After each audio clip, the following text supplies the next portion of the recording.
You keep walking back outside to check. The feeder, still full. The seed, still fresh. You only topped it up 2 days ago.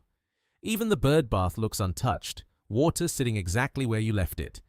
And still, nothing. No blackbird working the lawn at first light. No robin trailing you round the borders while you weed. Just heat and silence and a garden that looks like yours but doesn't sound like it anymore. You have already ruled out the obvious answer. The feeder is not the problem. And once you understand what actually is, you will never look at a full feeder the same way again. Over the next few minutes, you're going to see 5 things that happen underneath your garden the moment the ground dries out, and one thing that explains all of it. Stay until the end, because the final point changes how you'll read every quiet, birdless afternoon for the rest of the summer. The first thing to understand is this. Your lawn has not stopped feeding your birds by accident. It has stopped on purpose, just not its own. When soil dries, earthworms respond by moving downward, away from the surface, sometimes a foot or more beyond a blackbird's reach. Researchers studying soil invertebrates during dry spells have documented this vertical retreat again and again.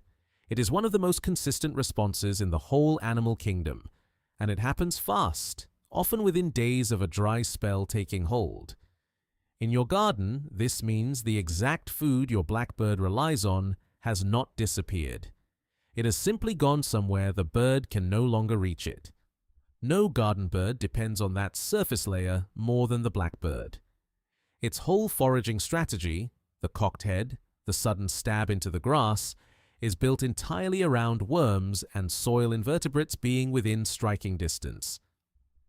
The British Trust for Ornithology's long-running garden bird monitoring has recorded a clear pattern across dry summers. Blackbird sightings and feeding activity fall away sharply as soil moisture drops, well before any visible drought stress appears in the plants themselves. The birds notice before you do. In your garden, this means a quiet lawn in a heat wave is rarely a coincidence. It is usually the first sign that something underneath it has already changed. Here is what most people never think about. A bird loses water far faster than you do in the same heat. Its body temperature already runs several degrees higher than yours, its metabolism runs faster, and it has no sweat glands to help it cool down. It relies almost entirely on panting and on the water it drinks or eats to regulate its own temperature. Physiological research into avian heat tolerance has shown that small garden birds can lose a significant share of their body water within a single hot day if they cannot top it up. It has already chosen efficiency over comfort. In your garden, this means the bird that vanished this week may not be short of food at all. It may simply be conserving itself, somewhere shaded, waiting the heat out. If there is a nest in your garden this summer, this is the point that matters most. Nestlings cannot regulate their own body heat, and they cannot leave to find water for themselves. They depend entirely on parents who are already working harder than usual in conditions that are working against them.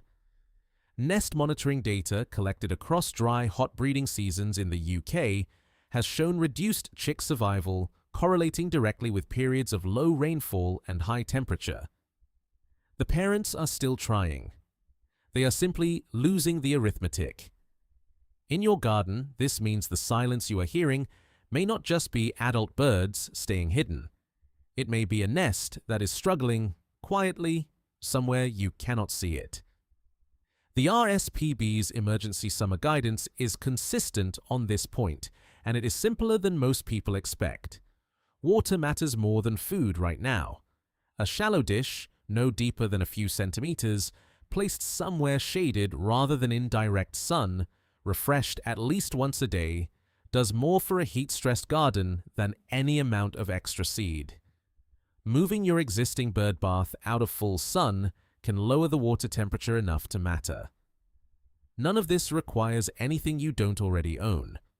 In your garden, this means the single most useful thing you can do tonight is not refill the feeder again. It is walk outside and check the water. Go back to the beginning of this.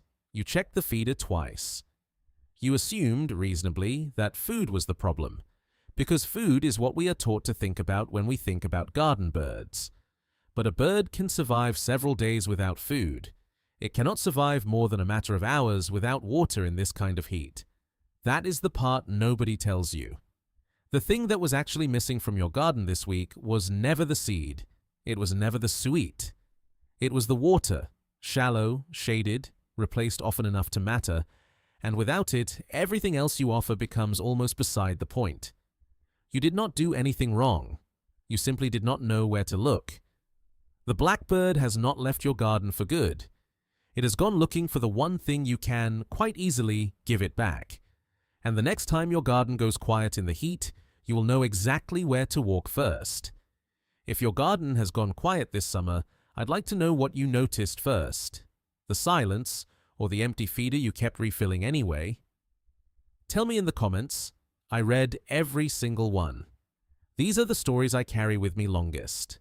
I'll see you in the garden.